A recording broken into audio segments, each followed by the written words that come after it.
Hi, everyone. I'm Seth. Hi, guys. I'm Monique. And this is Gay Math. The Gay Math Podcast. With Seth and Monique. This is Gay Math. Okay. With Seth and Monique.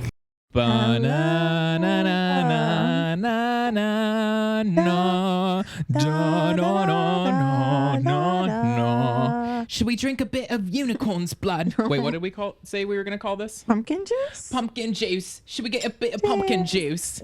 Happy Harry Potter Day, everyone. Woo! This is the Harry Potter and the Sorcerer's Stone or Philosopher's Stone. Yeah. Depending on where you are. From. Harry Potter and the Sorcerer's Stone episode. Sleigh boots. But this is, wait, how do we usually do it?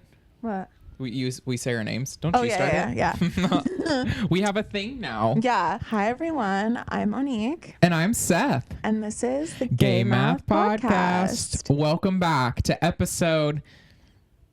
No, I don't really know. Hard to say. 20-something. Yeah, I think so. Some would say we're like experienced podcasters at this point. It's been over a year. No, literally. I think at this point, like, if someone was like, hey, do you want to produce a podcast? I'd be like, yeah, I could do it. We have experience doing it ourselves since we don't have a team. Yeah, I can't wait till we have a team. I know. And they could like be sitting over there watching monitors, and like if our hair is messed up, they walk in and fix it. They touch up our makeup. Yeah. They set up all the sound. Yeah, which today I'm not wearing makeup, but neither am I.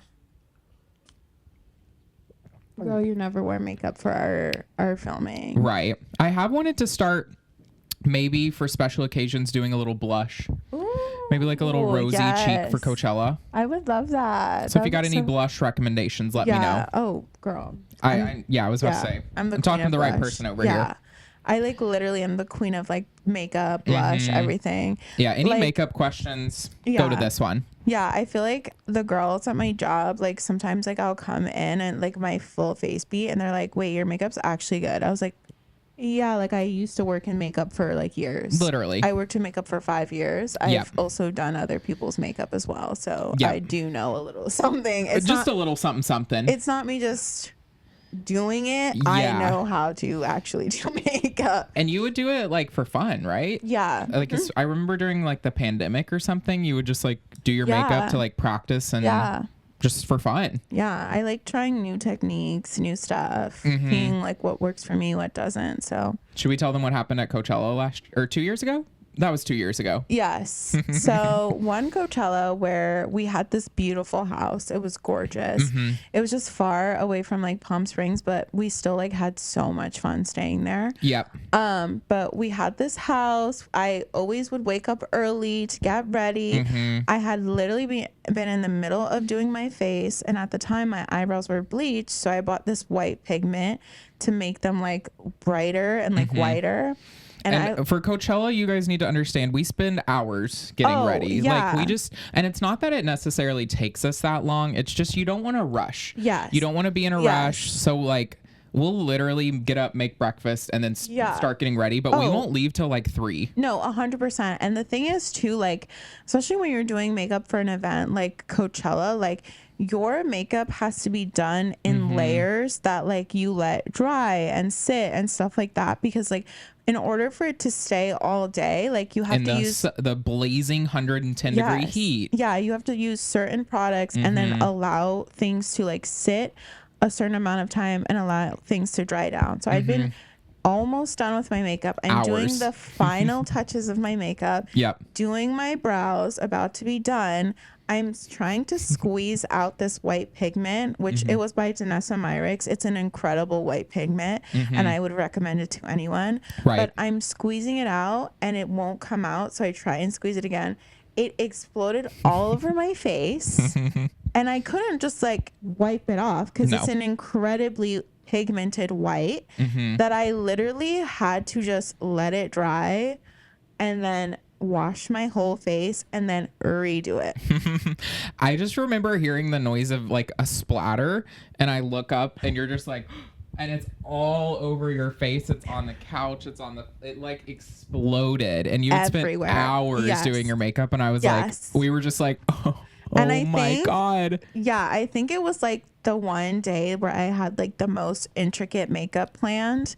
So I like did a whole look. I think I had like stones on my face as well. Yeah. And I literally just had to take everything off. And just quickly beat your face and then we had to go. Yeah. So. Oh, Lord. Love that. But that was a fun little makeup moment. Yeah, no. I do love a good makeup moment. I have had some interesting makeup moments. Yeah. That I truly wish I could forget. Right. I mean, I feel like in everyone's makeup journey, to get good at it, you have to be bad for a certain period. Like everyone has to learn how. So it's like if you don't have years where you look back and you're like, what was I doing? Yeah. You know, that's a part of everyone's makeup journey. Yeah, I think so. Yeah. Period. Yeah.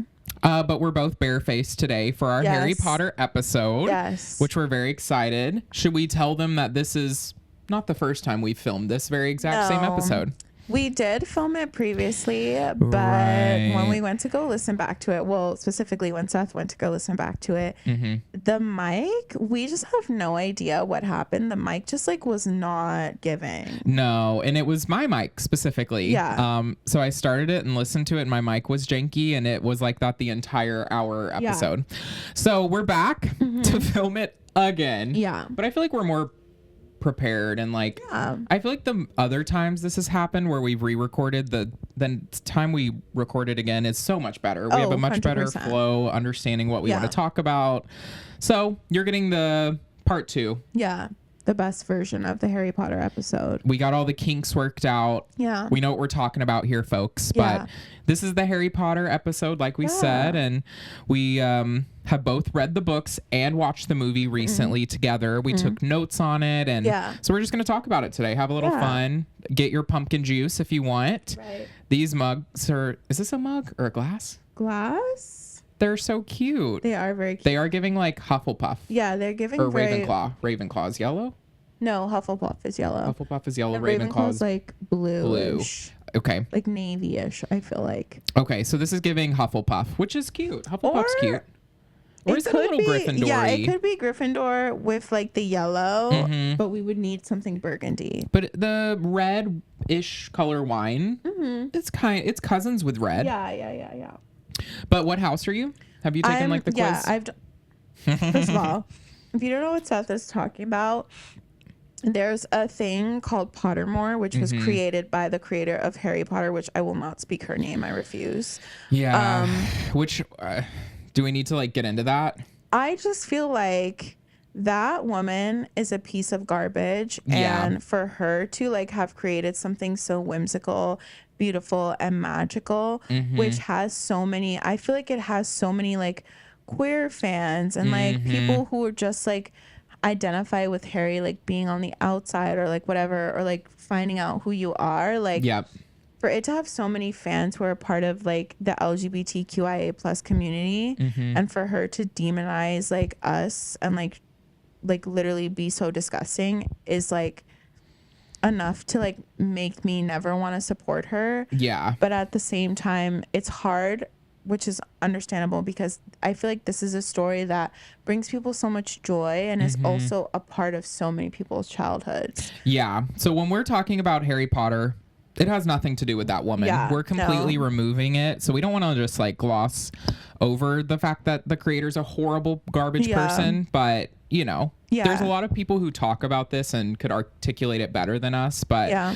we're just removing the author from this. This does not include her. This is Harry Potter. It's separate. Yeah. She's garbage. Yeah. And what makes me feel so much better about like still loving the movies and everything is like the actors who are a part of like the films, who have like grown up like being on the films, have vehemently like said they do not agree with her, that she's horrible for thinking these things or like writing these things about like the community and other people. So that makes me feel better that they can still cherish and love this experience they had, but still be like, this person is a piece of trash. Like, that makes it easier to watch the movies, and because you know the people in it don't like her either. We're separating this from her. She's made a beautiful work of art, but that doesn't make her not a horrible person, and she's a horrible person. So But Pottermore. Yeah, so Pottermore was created by her, and it's like an She who must not be named. Right. And it's an extension of like of the Harry Potter universe, where you can like get your Patronus, you can get your like house, you can get your wand and all this stuff. You can even find out what house you would be a part of in the American like version of like the Harry Potter, because there's also a house in America. Like it's really like expansive. But for my house, I am a Gryffindor. Same. Yeah. I will say I took the quiz and also went to I did like the Warner Brothers studio tour, and they put the Sorting Hat on my head and it also said Gryffindor. So I just have to say, I think I am truly Harry Potter, because I took the quiz and it said Gryffindor.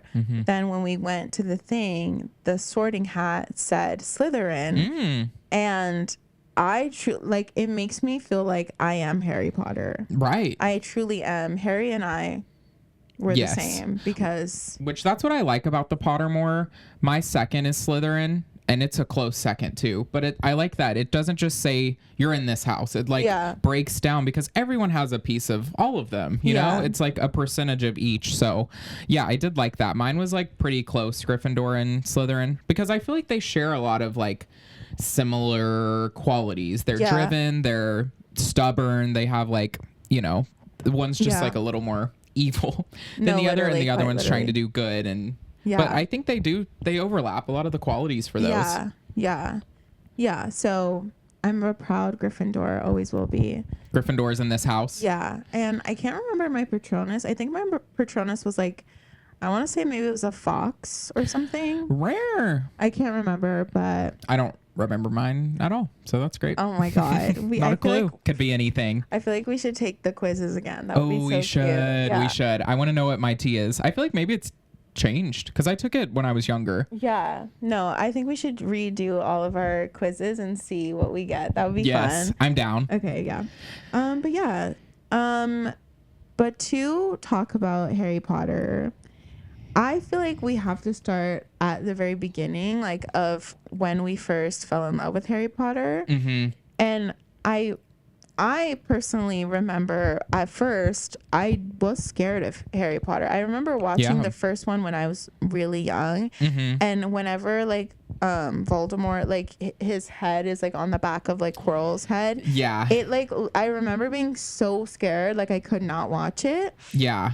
But my cousin, who was older than me, because I'm pretty sure the first Harry Potter came out in 1997, I want to say, maybe. Somewhere around there. Yeah, that's like literally when I was born. Right. So, but my cousin had all of the DVDs, like as many as had come out at that time. And I had decided that I would rewatch it or whatever, and then I give it another shot. Absolutely fell in love with Harry Potter. Like, right, I was obsessed, like literally everything. Like, I was like, oh my god, like I'm so in love, so obsessed with like this world and everything, and it just like became like a part of my life, I think. Yeah, which it's, if you haven't seen Harry Potter, like I just like, how? It just, I can't even wrap my head around when I meet people who haven't even seen one of them. Like, they are so, they came on ABC all the time when we were younger. It was always on cable. They're on so many streamings. Everyone talks about it. Like, how have you never seen Harry Potter? Yeah. I feel like people are doing it to like prove something. If you haven't seen any of them, it's like, you're trying to prove a point here. Yeah, no. I think like a lot of people who haven't seen it are like being contrarians, which sure. But like at this point, like I think the Harry Potter universe has grown so much. Like it's literally not even just like the books or the movies. It's like in a theme park. There's like stores where you can like only get Harry Potter merch from. Like there's like Etsy shop, like literally it's everywhere. Yes, it's like now Fantastic Beasts, so to like a literally whole new world. And if you've ever been to Universal Studios, there's a whole land of it. Like it's just crazy that people still haven't seen any of them. But my journey's like similar. I had an older brother and he loved them, so I just remember like enjoying it growing up. Like I watched all the movies when whatever was out at the time. I went to like midnight premieres of the last movies, and I went to the release of the last book, and I remember there was like a dress up contest, like look-alike of Harry, and my brother kind of looks like Harry, so he drew on the scar and had the glasses. And yeah, I read the books kind of as a kid, like I don't think I sat down and like read them all the way through, but like I read them here or there. I remember my mom like reading some of them to me. But yeah, about a year ago, I started from the beginning reading through the books. I'm on the 6th one now, almost done, almost to the 7th, which is crazy. But yeah, I gave the first one to Monique a while back because she was like, I want to read them. So she read through it, and then we watched the movie together. Yeah, because I have never read the books. I only had seen the movies. And anytime someone was like, oh my God, you love Harry Potter, like, what do you like better, the books or the movies? And I'd be like, I've never read the book. Right. They'd be like, okay. And I'm like, no, you don't understand. Like, I don't have to read the book to be obsessed. But now that I am reading the book, I definitely think it makes me love it even more. Yeah. I just think as someone who loves it so much, you need to read the books. It's going to make you love it that much more. Yeah. It's so much better than the movies. If you think the movies are good, just wait. Like the books are 10 times better. Yeah.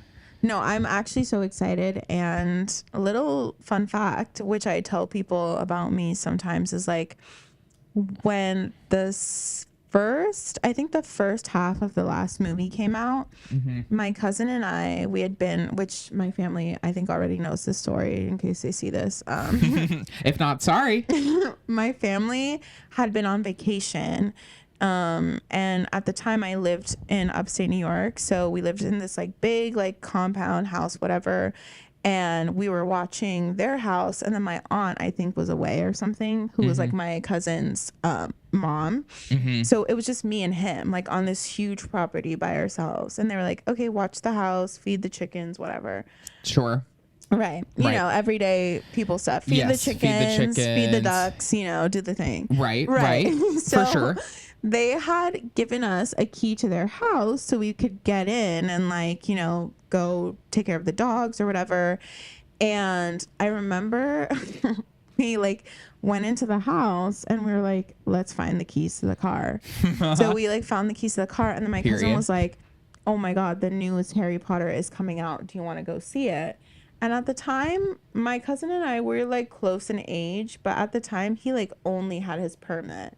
Right. So he was like, do you want to go see it? And I was like, yeah, but like, how are we going to get there? And in upstate New York at that time, there was no Uber. You couldn't like Uber. No. And if there was an Uber, it was like only one Uber, and like it takes like 1,000 years to get to you. Right. So he was like, let's just take the car and like drive, and we'll go watch the movie. We'll come right home. And I was like, I don't know if that's a good idea. And then I kind of was like, yeah, I do want to see the movies. I mean, what are they going to do? Right. Who's going to find out? So then we took the car, drove all the way to the mall to go see the Harry Potter. It was like 12 or something. Right. Go see the movie. Then we went to Walmart to see if we can like buy some wands or something like that. Right. And like some merch. And then we couldn't get anything. So we just got food and went home. And we, the whole night, we're talking about how good the movie was. Right. And how insane it was that we, like, literally just took the car and went. That's pretty crazy. For, like, but it's innocent. It's, like, a devious little thing to do, but it's to see Harry Potter. You had to go see it. It was out. No, yeah. It was, like, so good. And I remember we both left the theater, like, oh my God, that was the best decision to sneak out. But did they specifically say don't go into the house, find our keys, drive the car to the mall?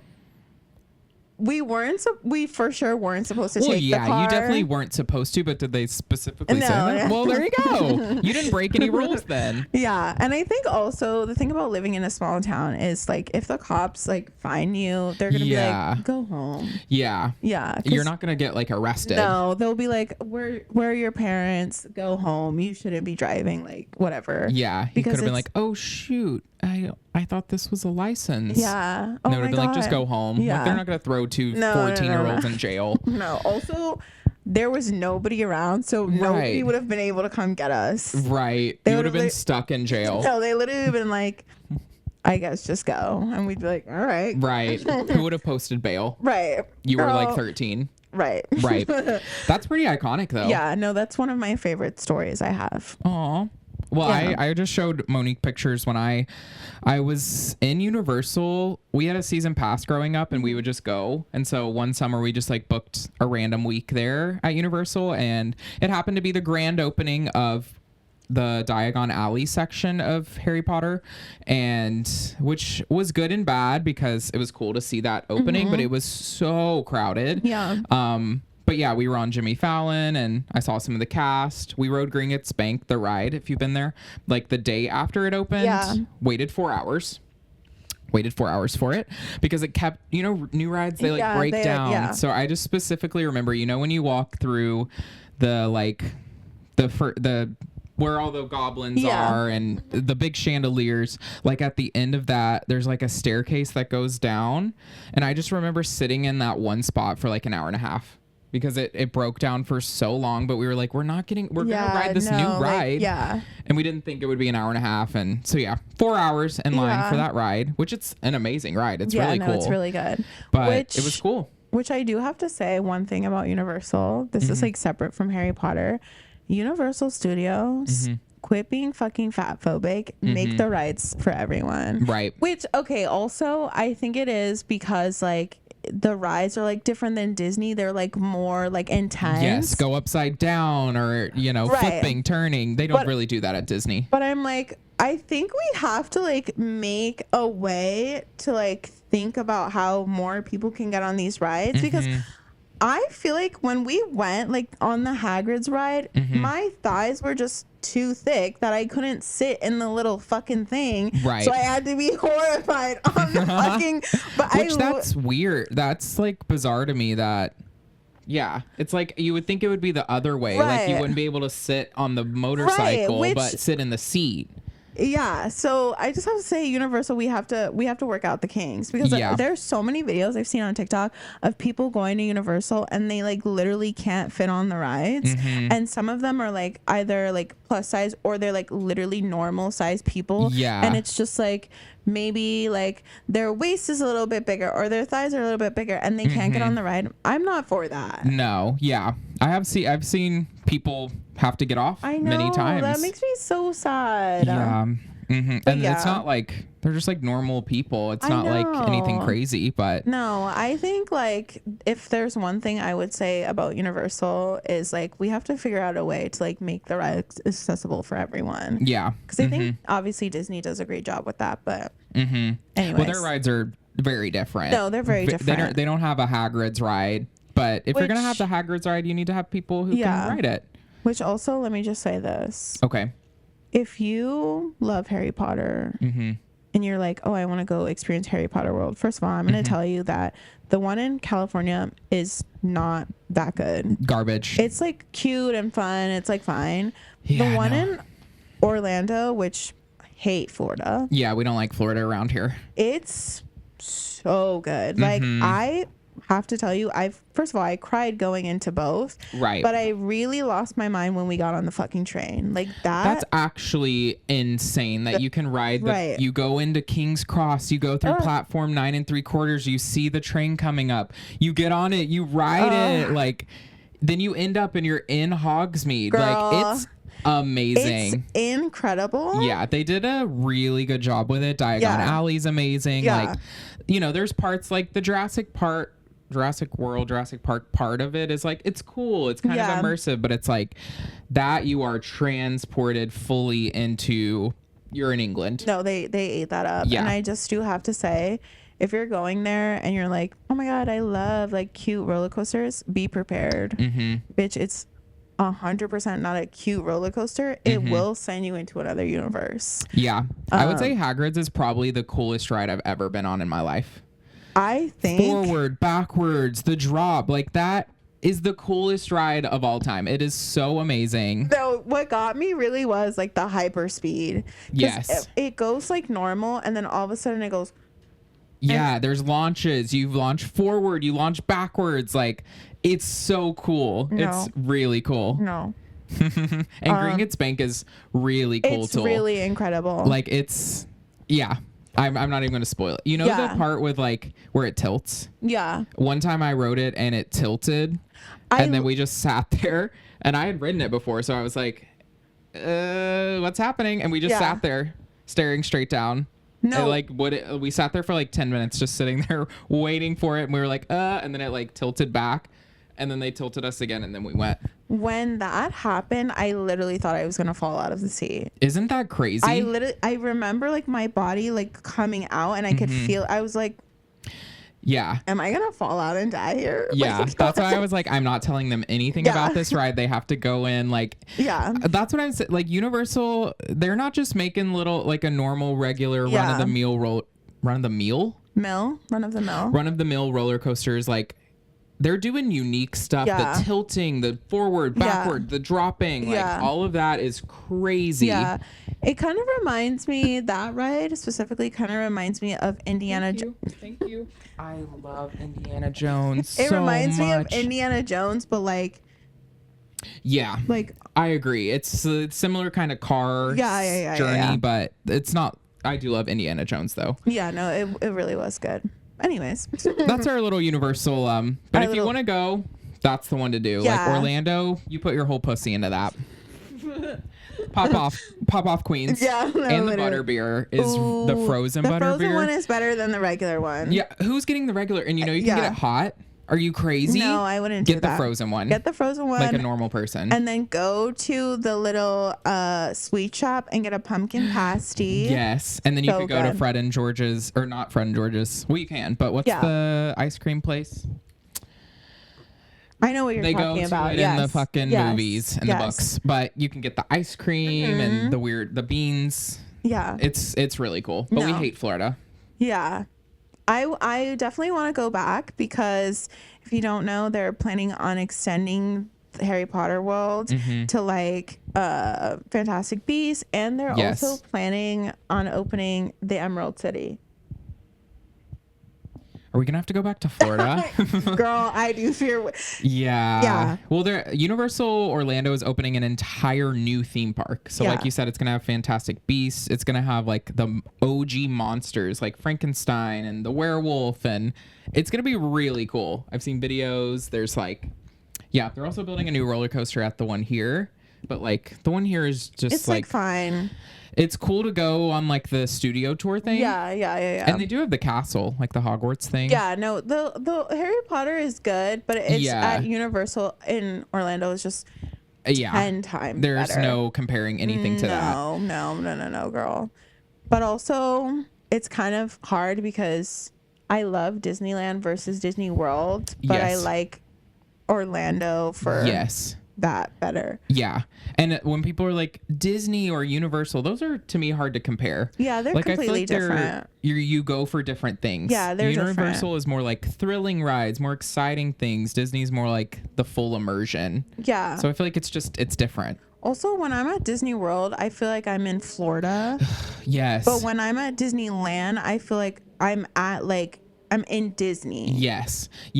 And same with like Universal. When we're at Universal Studios here, I feel like I'm in like a parking lot in LA. But then the one there is like I'm in a different world. But Disney World there, it's like, okay, I'm in Florida riding some roller coasters. I literally feel like I'm literally in Florida. Even Magic Kingdom, I'm just like, I just feel like I'm in Florida. No, it's just not fun. You know what? Because they don't do as good world building as they do here in terms of like, except for the Avatar section. The Avatar section is incredible. That too is one of the coolest rides I've ever been on. No, that's insanely incredible. It's just that the one here, they have like Cars Land. Yeah. They have like Avengers Campus, which is going to get better. One spot. Yeah. Avengers Campus, it looks like you're in like the fucking training, whatever area. Like Cars is like the real Cars world. Like, yes. I just don't like Disney World. You have to go so far to all the parks and they're small. So it's like, it's kind of enough to fill a day, but it's also kind of like when we went to Animal Kingdom, I think it's like, there's like you can do everything in like half of a day, but it's like you don't want to go to another one now because they're so far. Yeah. So yeah. Disney, work on that. Yeah. Get your life together with that one. But now to get into the motherfucking movie and the books. But we read, like we said, we read the books, and then we watched the movie together. We took some notes. Yeah. Things we wanted to talk about. Yeah. So yeah, I guess should we just like start? Yeah. Do we have the notes still? I think I have some from like when I was like reading the book. Yes. Okay. Okay. So the movie opens. Wait. What happened? Oh yeah. Okay. The movie opens and we've got, Hagrid flying in. He's meeting Dumbledore and McGonagall. Yeah. He's carrying a baby though. Places the baby down on the front door steps of the Dursleys. Yeah. Fuck you, Dursleys. No, actually. Like, we'll get into it. So that's like the start of the movie. And then we flash forward 13 years. Yeah. Harry's under the cupboard, which, again, the Dursleys, like, fuck you, honestly. Yeah. You're going to take this child and stick him in a cupboard under the staircase? Yeah, which my thing is like, couldn't we have put him up for adoption or something? Right. I don't know. Which, again, I've told you many times, you will find out why Harry has to go there. Right. I will find out once I finish reading all the books. But I think the 5th one, you'll find out. Okay. But yeah, I just like to treat a child like that. You're disgusting. So crazy. And also like the one thing that I noticed is different about the book and the movie at the very beginning, which I think is really interesting because after reading the book, watching the movie, when Harry gets to the wizarding world eventually, like he realizes that he's seen some of the people that he's met. And like in the beginning of the book, when he's with the Dursleys, he talks about like how sometimes he'll be walking in a store or something and people will like wave at him, or like on the street they'll be like, oh my god, hi, and he's they'll like point to him, and they treat him like they do in the wizarding world. And he has no clue who they are. But in the book, I think we go a little bit faster to like Harry like finding out that he's a wizard and like all this stuff. That's true. But yeah, they the Dursleys, they take him in, and then they go to the reptile museum for Dudley's birthday, right? And yeah, I feel like in the book and the movie that whole thing is different. Like, yeah, it's very different because in the book it's like Dudley brings his friend, so it's like him, his friend, and Harry. And weren't they like not gonna bring Harry or something? But like I just remember something happening where like Harry wasn't originally supposed to go. Like it was just supposed to be Dudley and his friend, but they were like, we can't leave him at home for some reason. Yeah. So like you have to come to the zoo. Isn't it the zoo? Or is it like the zoo. And so yeah, they go to the zoo. And that's when we all know the very famous, iconic scene where Harry is talking to the snake. And he's like, what the f*** is going on? Yeah, he's speaking Parseltongue. Doesn't realize it. Doesn't know. And then stupid fucking Dudley falls in and there's glass. And the snake escapes. And that's the tea with that one. Yeah, I think it's pretty like... in terms of like what happens in that moment, it's pretty similar. I think the only real difference is like his friend is there and then like they're riding together in the car and stuff like that. And like just like the whole experience is like Harry and Dudley versus like Harry, Dudley, and Dudley's friend. Right. Yeah. So do we think Harry inadvertently was doing magic to get rid of the glass? Oh, for sure. I think like... Which is interesting to me because, like, they have to train so much to do all these spells and stuff. So it's funny when they're kids and they accidentally do these, like, because I think it talks about that, like, in the books and the movies. Like, when you were a kid, did you ever make things happen that you couldn't explain? So it's just interesting they have to do so much training to do, like, certain magic. But he can just make the glass disappear at 13 without any training. Like, he just... must have wanted that so bad. And that's just interesting. And I think it's like, which this is from like a different movie of Harry Potter, but like I think it's similar to the way like, you know how Lupin is like telling him to create like a real Patronus, you have to have like this feeling like of deep like want and also love, like kind of thing. I think maybe it's like a similar thing, like you really want to like want this thing to happen, that because he is born a wizard, like it just like naturally happens for him. Right. Yeah.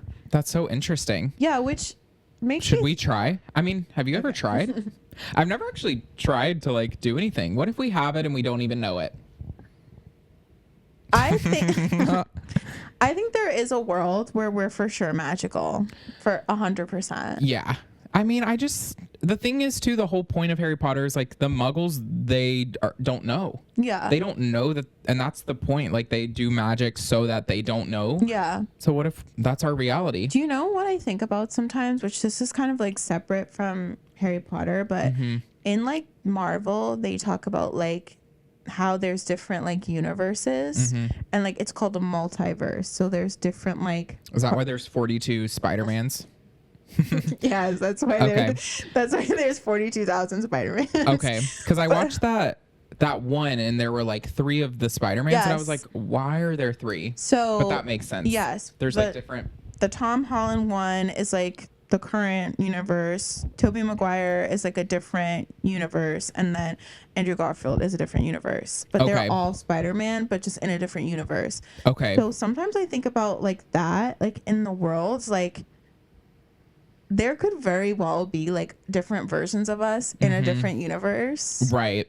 And like thinking about that like really creeps me out. That. I don't like that. I feel like there's another universe where there's a Seth that's like, I hate social media. Like I hate those stupid influencers. And then there's me in this one, like beep, boop, boop, bop, all the time on social media. Like or there's one that's like, I hate Coachella. Like I hate music festivals and concerts. And no, I think there's another universe where I'm like married with kids and I like hate my life, I think. Yeah, I think you would if you had gotten into like, not if you got married and had kids, but like if you had done it like the church way. I just don't think you would have been as happy that way. No, I think about that all the time because like sometimes I have like existential dread when I wake up and I have dreams about like me laying next to my husband with like hearing kids yelling in the background, and then I wake up and I'm like, that sounds horrible.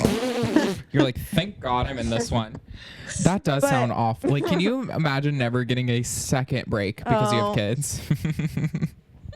Which anyway. Right. But I think the idea that magic could exist, I think like literally we could just like not know. Exactly. Right. That's my thing. Have you ever tried?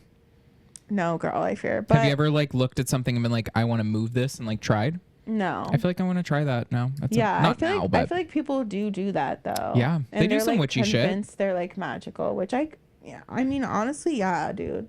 Have you seen people be like, I paid a witch on Etsy to put a curse on Trump?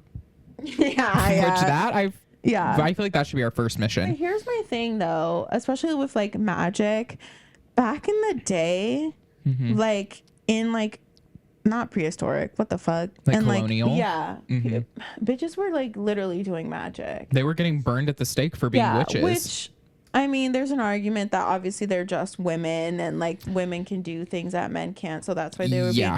But I feel like there very well was like a part of like whether it's different cultures where they believe like magic can really happen. For sure. And one time when I was younger, at my family's house where I lived, like I remember one day randomly, we could never find this place again, by the way, because we looked for it again. Okay. We went up this part of our driveway and we got to this random area. It was like a clearing, and it was like there was one spot where there were no trees. There was just like open, and we were like, what the, we've never seen this. That's weird. So we walked up to this open spot and there were rocks in like a formation, like around, like big rocks, and we were like, what the fuck?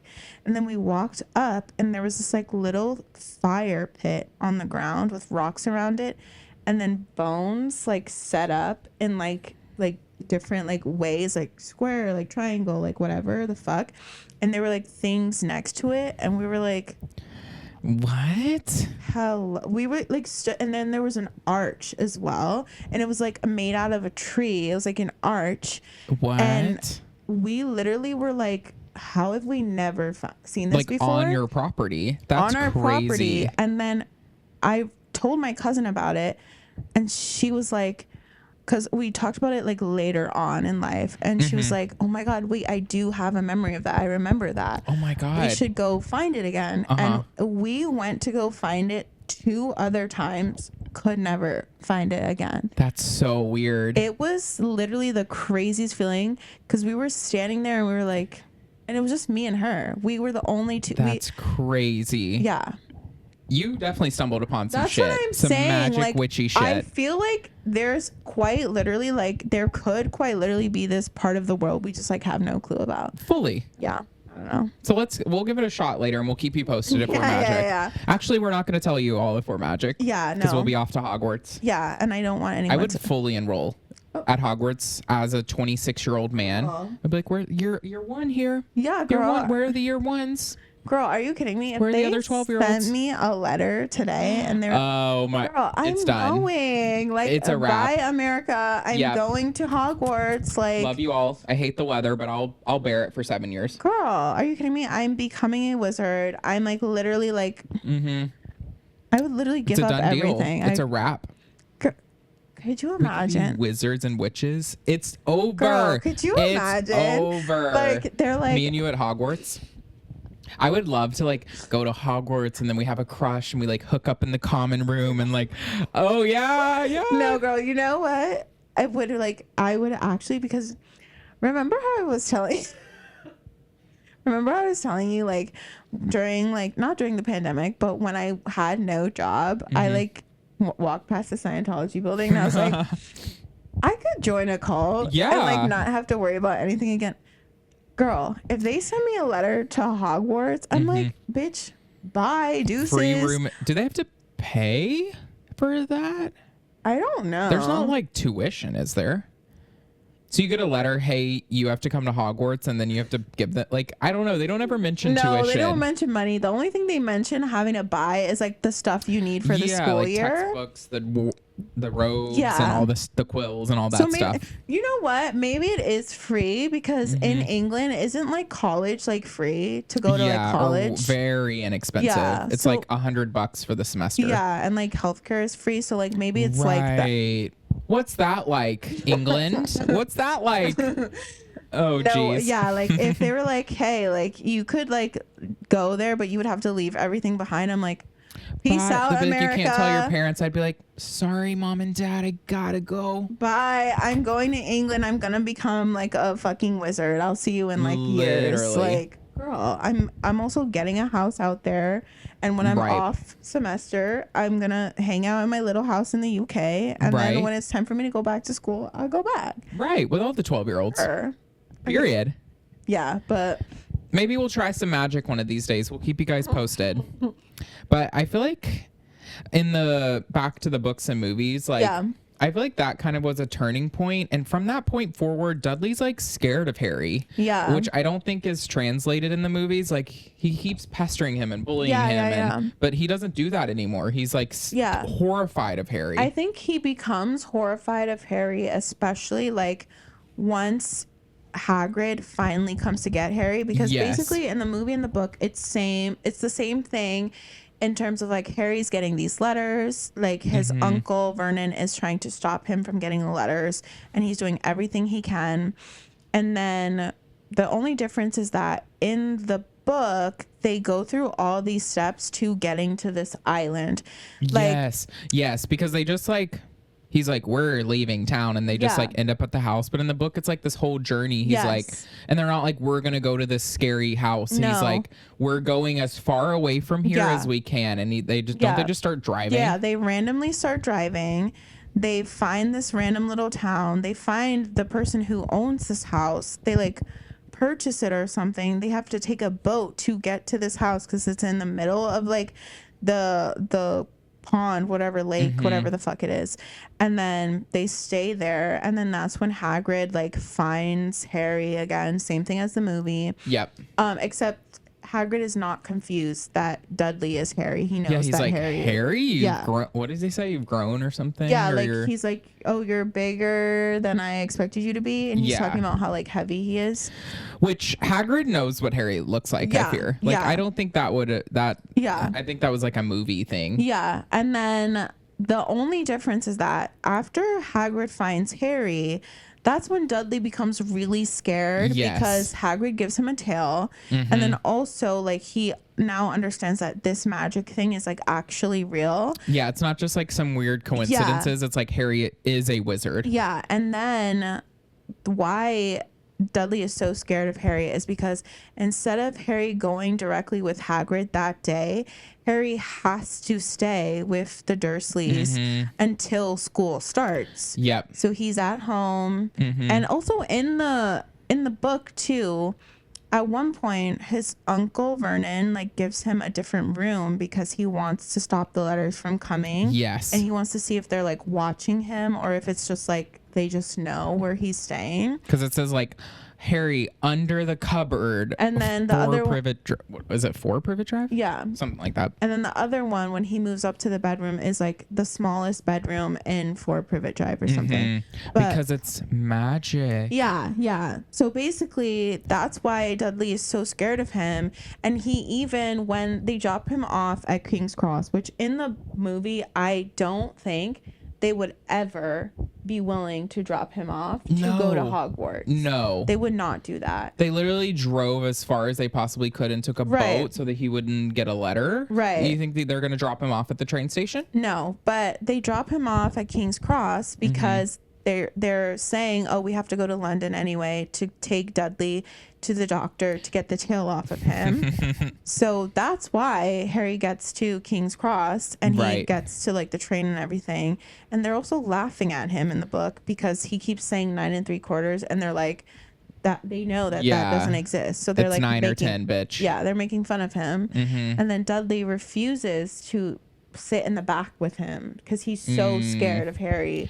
Right. Yeah. But in the movie that he's just continues tormenting him. Business as usual. Yeah, yeah. Interesting. And that's where at platform 9 3/4 where Harry meets the Weasleys. Yeah. Icons, legends. We love the Weasleys around here. Big fans. Yeah, which is so interesting because in the movie he just kind of like runs into Ron and like whatever, but in the book like the brothers first start talking to Harry like in the little train thing. Oh, hold on. Holds one. Okay. Don't use. Yeah, they start talking to Harry while he's in like the little train like cart. And then they realize like compartment. Whatever they call it. And then they realize he's Harry Potter. And then Jenny's like, oh my God, Harry Potter. And then everybody's like trying to see Harry.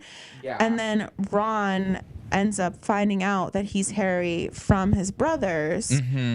And he ends up like sitting in the same compartment as him, whatever. And it's like pretty similar to like the movie. Yeah. But like, it's like, oh, they know that he's Harry Potter already because they realize that his scar and everything. So yeah. Which is interesting. Like, I just can't imagine like being Harry and you just have no idea this. Not only no idea that this world exists, but you're one of the most famous people in this entire world. Like that is crazy. He knows nothing about magic. He knows nothing. Like it's just, I can't even imagine being 13 and no, it's crazy. That all happening to him. But yeah, they're all on the train. That's where they meet Hermione. Which they don't like Hermione for like.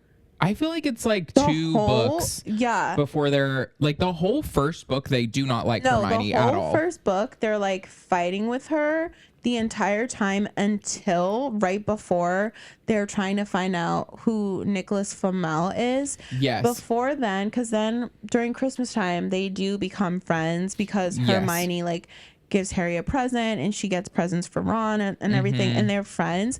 But the whole book, they're quite literally fighting with Hermione the whole time. And they're like, she's this annoying nerd. She's always like know-it-all, which... Yeah. The thing is, though, she knows everything. No, she's so an I'm icon. Like, I mean, you can't be mad that she knows the answers to all these questions. Like, no, literally, she is quite literally a know-it-all. She's one of the brightest wizards of your year. Yeah, no, she's incredible. But in the book, they truly do not like her until the very end. Yeah, and throughout the book, they're like getting in fights with her, like little disagreements and arguments. Yes, and it's not like as quickly as they become friends in the movie. They just like do do not like each other. It's not instant besties in the first one. No. Because what is it in the movie they say, like, can you believe her? And they're like making fun of her, and then she like pushes past them and is like all upset. Like Leviosa, and they're making fun of her. Yeah. That happens throughout the book. Yeah. Like they make fun of her. They're like, she's this know-it-all bitch. Like, I'm sure the 12-year-olds didn't say bitch. But in the 6th one, they've started like cussing and like. Really? Yeah. Oh my God. It's getting juicy, folks. Okay. I can't wait till we like progress and continue throughout. But yeah, they go to school. I feel like school is like pretty similar. Yeah, I feel like that is very similar. Like from when they get to Hogwarts till the end is pretty similar. It's pretty similar. The only like big differences I've noticed are like there's like a duel with Malfoy that Malfoy uses as a trick to kind of try and get them in trouble. Yes. And then which also, isn't it a little different too, like the Sorting Hat, like when Harry actually meets Draco, doesn't he meet him on the train? Yeah. He doesn't meet him like as they're about to go into the Sorting Hat. He meets him on the train, and when he has that exchange with like knowing the right sort, they have that conversation on the train, not in school. Because doesn't he like come sit with me or something, like come to my compartment or something? Yeah. Draco, fuck you too. Fuck the Dursleys. Fuck Draco. Like, it's also weird thinking like at the very beginning, Draco wanted to be friends with Harry. Like, what is this alternate world where Harry like maybe hears him out and sits with him on the train and like they're friends? Like, what would that even look like? You know what? I think like if it was to happen, I genuinely think like they wouldn't be friends for long though. Yeah, I think Harry would immediately be like, no. Because the kind of person that Harry is in both the movie and the book, I think he realizes like he's been tormented for so long by the Dursleys that he can see that the way Malfoy acts towards other people is the same way that the Dursleys act towards him. Yeah. So he would never be willing to be friends with this person because he's rich or has money or whatever. Yeah. Because of the quality of his character. Yeah, I mean, good Lord, you spend 12 seconds with Malfoy and you fucking hate his guts. He's the worst person ever. Like, but just thinking about an alternative timeline where they're friends like that, he's best friends with a Death Eater's son. Like, I don't know. And you know what's so crazy? In the book, the one thing that is like really big and different is like how they get caught and they get in trouble and get detention. Yes. Once we're like, we're in school and yeah, because we're in school, everything's pretty similar except like the staircases are more helpful. Yes, they spend so much of the book like trying to learn Hogwarts. They've never been there before. They don't know it. Like, they get lost on the way to class all the time. That's why they're late to McGonagall's class, because they got lost, and when she's the cat and like turns into the and that's how they find the dog as well, because the staircases change and they think they're going a different way, but then they randomly go into this room and that's how they find the dog. And they're like, they find Fluffy and they're like, oh, this is like, we're not supposed to be here. Right. But I think one of the biggest differences is that when they get detention, Neville is there. And Neville's like trying to find them because he knows that Malfoy is trying to get them in trouble. Yep. Malfoy gets in trouble because McGonagall thinks he's lying about the fact that Harry and everyone is out of bed. Ron isn't there because Ron has gotten hurt. So he's in the infirmary. He's in the hospital. Yeah. Okay. And then Harry and Hermione have come up with a plan to... Because in the book, they kind of graze over Hagrid having this dragon. But in the book, it's highly illegal to have this dragon. They cannot have it. And Harry and Hermione talk to Ron's brother... Charlie. And then they come up with this plan to then go up to the highest tower. And what is it? Trelawney's thing? No, the tower. What is it called? The Gryffindor Tower?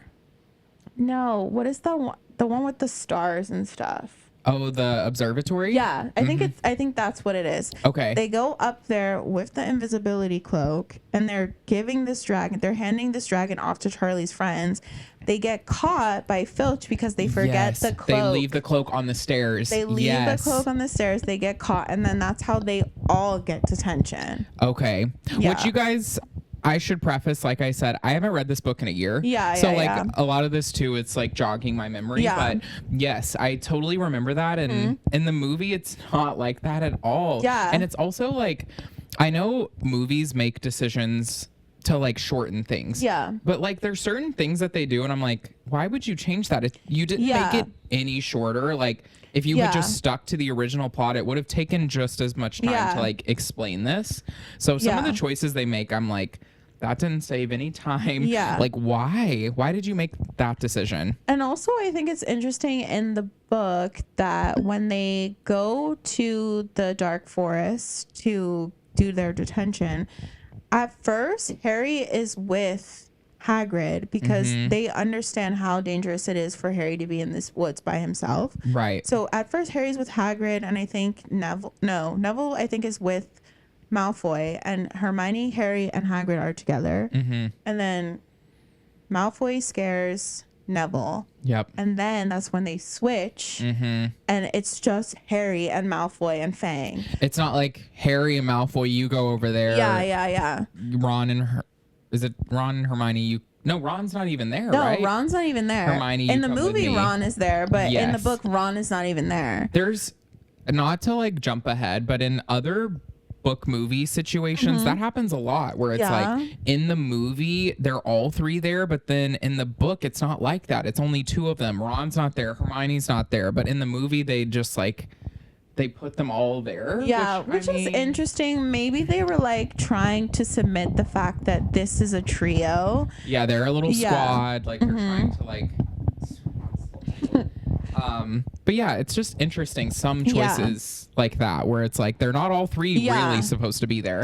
And it's also interesting that they're actually way closer to Neville than they are in the movie. Like Neville's actually like someone they really care about, because I think throughout the book like Neville's mentioned a couple times, and they kind of like Harry and seems to kind of like want to protect Neville in a way.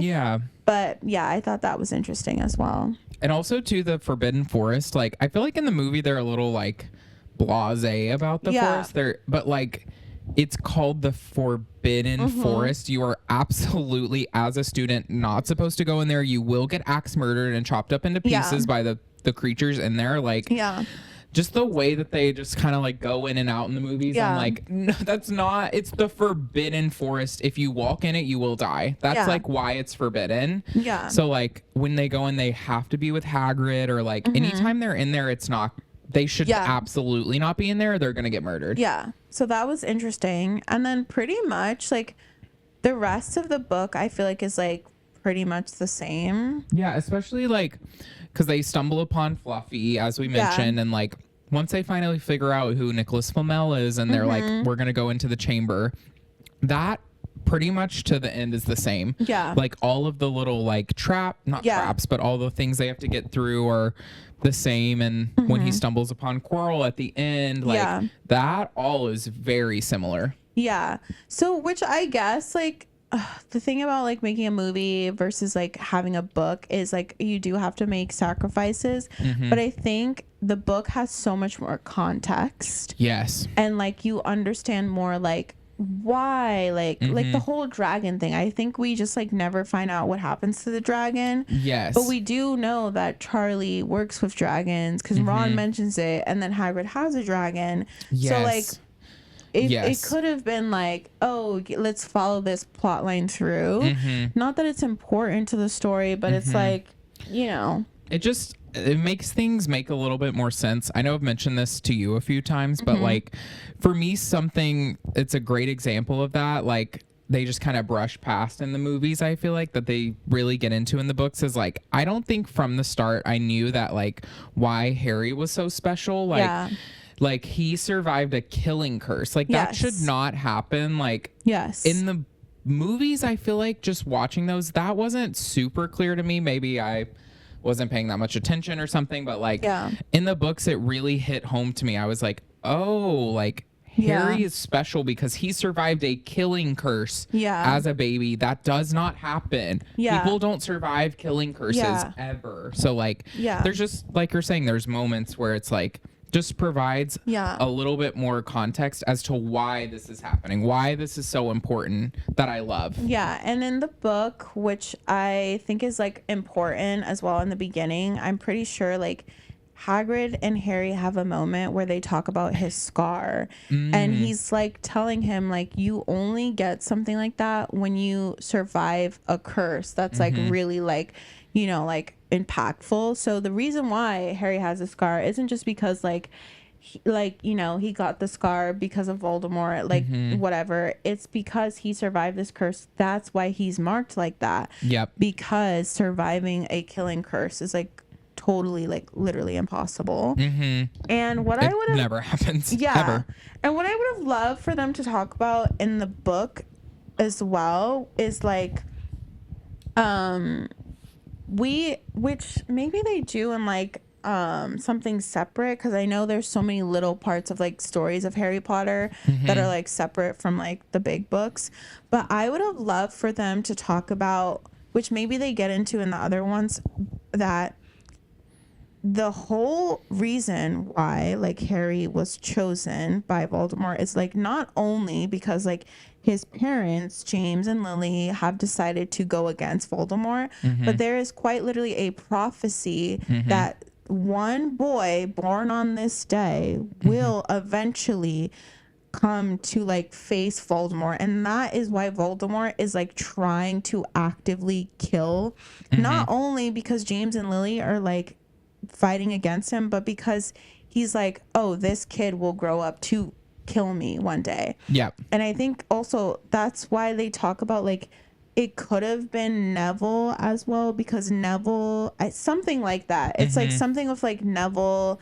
had like a similar like birthday, something like that or whatever, but like that's why Harry had to be killed, because Voldemort is aware that there's a prophecy that a young boy born on this day will kill him eventually. Yeah. You know, the fifth one, the prophecy, that's that whole thing of like, neither of you can live while the other one lives. It's that whole thing. But yeah, it's something like a boy born in the summer of this year, and it's like both Harry and Neville were born at the same time. Yeah. And then it's like, and the parents, both of their parents were like betraying it. So it very could have easily been either of them. Yeah. So Voldemort just ended up picking, you'll find out why. A certain, but yeah, it could have been literally either of them, but it's because of the prophecy that like, but it's like, I don't know, Voldemort, like, get a life. When people have beef with children, I understand this is a little different. Like, there's a prophecy involved. Like, you have beef with a 13-year-old boy. Get a life. Get a life. Get a hobby. You're fighting. Your whole life is dedicated to killing a 13-year-old boy. Yeah. Get a life. You pretend you go in the back of the head of this professor so you can just get into Hogwarts.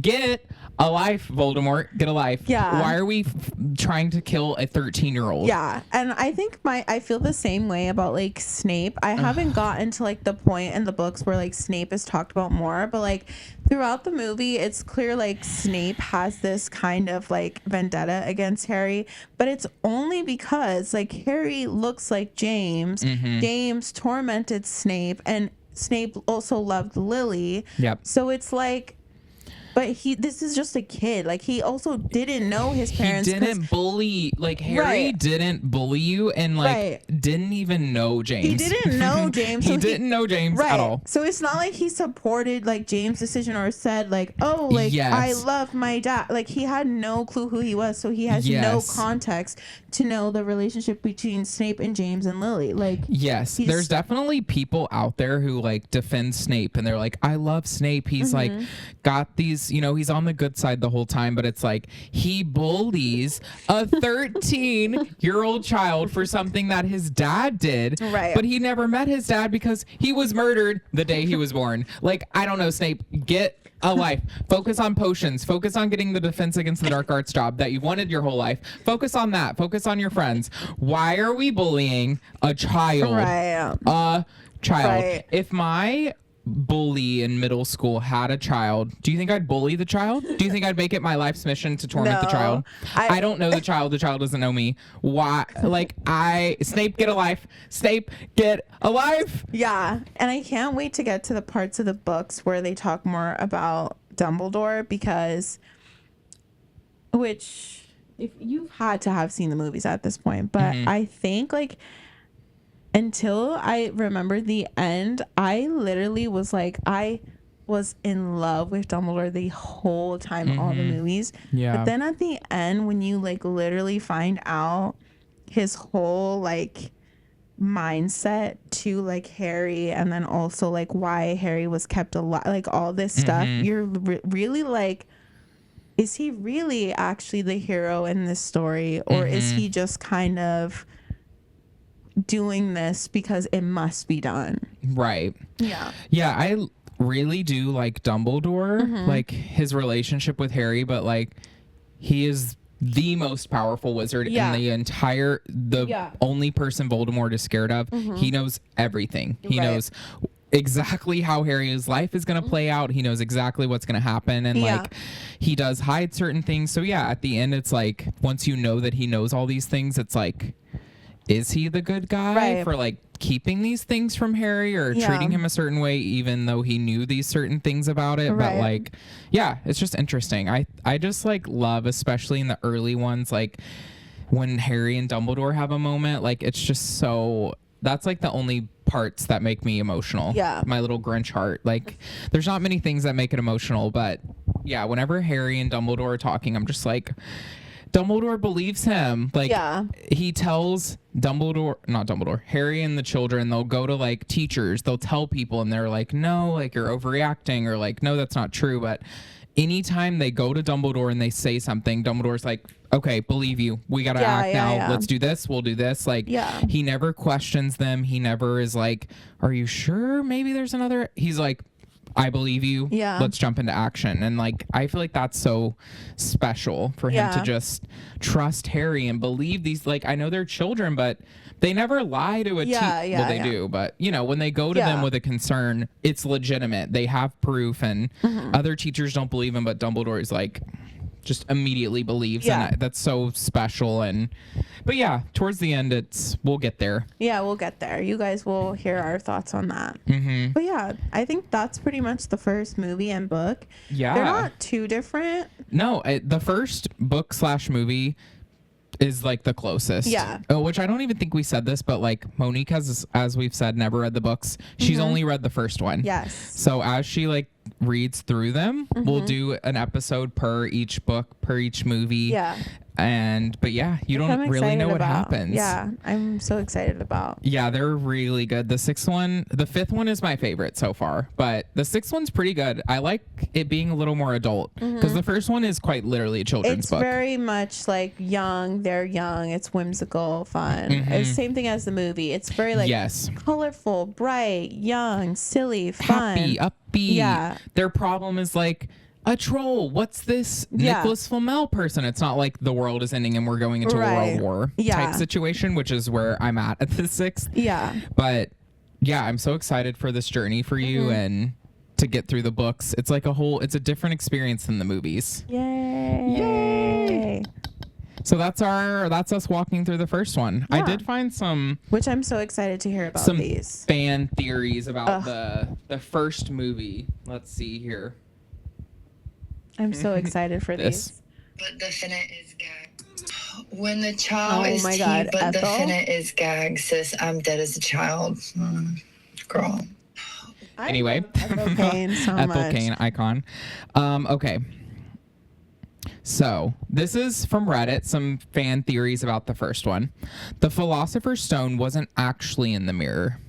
Think about it. The staff at Hogwarts was tasked with guarding the stone. Normally, if you're a wizard given such a task, you've put up some magical protections that would automatically lock out anybody who wasn't authorized. You try to put up protection spells that would verify your identity and only let you pass after you've thoroughly verified who you are through multiple levels of verification. Did they do that? No.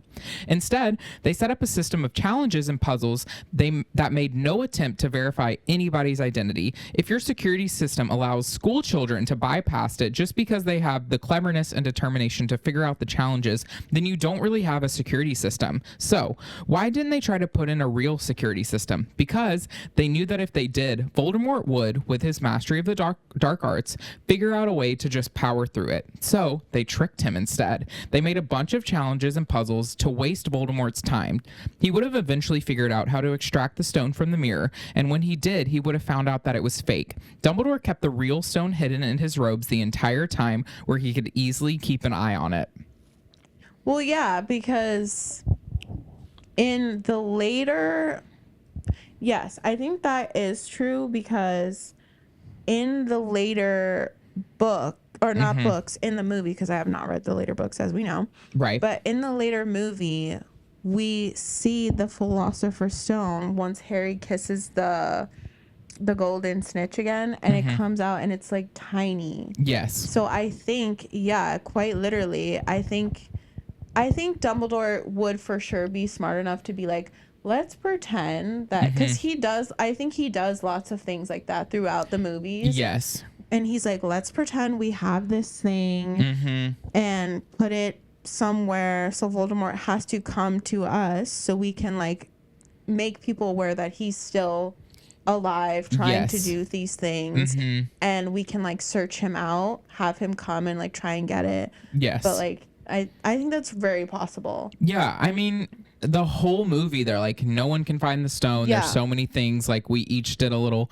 and then these 11-year-olds go through and just figure it out. Like, that was intentional. Like, if they didn't want Harry, Ron, and Hermione to find the stone, they wouldn't have found the stone. Yeah. There would have been actual security, not like these little puzzles that you just kind of have to figure out. Like, it definitely was a waste of time, and Dumbledore knows everything, as we've mentioned. So everything is so intentional. So like he knew that Harry would try to like figure this out, and like, so I feel like that's very not only possible, I feel like that's kind of the point, is like Dumbledore is the most powerful wizard in the world. If he didn't want someone to find the stone, they wouldn't have found it. Especially not 11-year-olds who's their first year at Hogwarts. Right. And I think it's the same thing as in one of the other movies when Dumbledore sees Harry and Hermione in like the infirmary, and he's like talking to them about like how to like do the time turner. Yes. And Harry doesn't know, but Hermione already knows, because Dumbledore has given this to Hermione to set up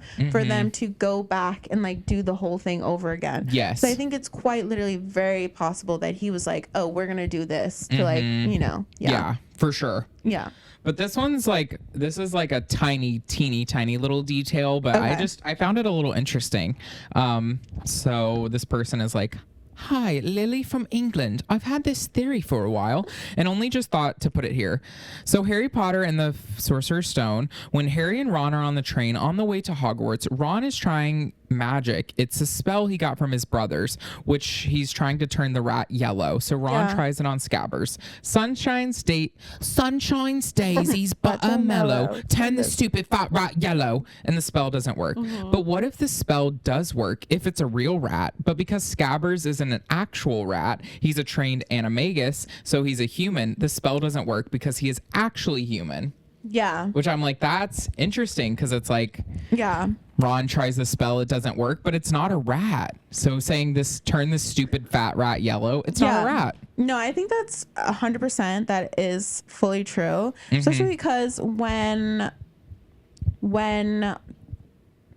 what's his name? Sirius is the dog. He's aware that he is a person as a dog. Yes. So I think it's like the same thing. Like it's not an actual rat. Yeah. It's someone that's turned into a rat, which, having found that out in the third one, the first three movies are so weird. When Ron is like holding the rat, I'm just like, knowing that it's a Pettigrew, he's so creepy and scary. He's just like sitting there with these children. It's just so weird knowing that that's like a human who's turned into a rat. And you know what also is kind of weird as well? To know that he then, like, okay, he's living with Ron, right? And he then gets to spend time with Harry obviously he's a rat, but he spends time with Harry as the rat, knowing that he knew his family and sold them out for them to die. Yeah. But to know that he's literally like living with Ron to get closer to like Harry, knowing that he was a part of killing Harry's parents is really fucking weird. It's crazy. It's so crazy. Yeah. Just the whole Pettigrew side plot is so bizarre. Yeah. Like Ron's pet that he has for years is a human being. That's so creepy and weird. That's weird. And it's Pettigrew, not like Sirius, which is like, it's just he's creepy and scary and weird and rat-like, and I don't know, it weirds me out. No, that's gross. But when I went on Reddit to like search theories, 90% of them were about like the puzzles, like the protections that they had and how that was intentional. And so yeah, I found that interesting. Like those puzzles were not truly meant to keep it out. It was Dumbledore intentionally did that in a certain way. Also, let's be for real. Okay, the fact that it's like Hermione knows how to get through Devil's Snare because of herbology. Yes. Ron knows how to play chess because him and Harry play chess the entire Christmas break when they're together. Like, it's wizard's chess. Not me, not Hermione. Yo. And then, like, Harry is, like, the youngest seeker besides his father. So there's a broom that, like, it's quite literally like challenges made for them to like know how to do and get through. And Fluffy is Hagrid's, and they're close with Hagrid, so they figure out how to get through that one. Like all of them. And also, if you think about it as well, which we talked about briefly, but once you get towards the end of the series, you find out that Dumbledore is like kind of putting Harry in almost like these situations because it has to be. So it quite literally could be like he's like, he has to do this. Yes. So I'm going to create this and have him be put in this situation with Voldemort because he has to go through this. Like, so it quite literally could be like, oh, this is happening to him because he's the only one who can face Voldemort. Right. And can kill him eventually. And even like the last thing that Dumbledore set up in the mirror, he only would get the stone if you didn't want the stone to use it. So he knew that like if Voldemort got down there, he'd want to use the stone. So it like he knew if Harry got down there, he wouldn't want to use it. He didn't really know what the stone is or what it does or the importance of it. So like also, Dumbledore like, planned and plotted everything. Also like Harry seeing the mirror beforehand and then like girl. Yeah, no, so he knows what the mirror does already. So, yeah, girl, it was Dumbledore. Dumbledore is the mastermind behind all this. No, I mean, literally. he is the most powerful wizard and the only person Voldemort's scared of. So, like, duh. Yeah. But yeah, is that the end of our Harry Potter episode? Wow, what a fun time. Yeah, no, it was so good. I love Harry Potter and I can't wait to like talk more in depth about it and like also get through the books and deepen my love for it. Yeah, this is gonna, if you thought you were obsessed with before, just wait. Like, I'm excited for you to get through these, to talk through them. It's kind of making me want to reread them because like if we're gonna talk about them, I don't know, I want to be a little more informed. Yeah. Because it's just been so long since I read it, but yeah, they just keep getting better. The books are so good. The 5th one is so good. I'm so ready for you to read that one, but the rest of them are good. She's got the 2nd one sitting there. So let us know your thoughts about Harry Potter, about everything we talked about. Do you have your own theories? Let us know. Have you read the books? Have you watched the movies? If you haven't, stop this and go do that movie. And then come back because why? Also, if you know your house, comment it below. Have you taken Pottermore? Yeah. Let us know. Yeah. And I hope you guys enjoyed this video. Yes. We'll see you in the next one, I guess. Yeah. Okay. Love you guys. Love you. Bye. Love ya. Da na na na da na na na na na na na na.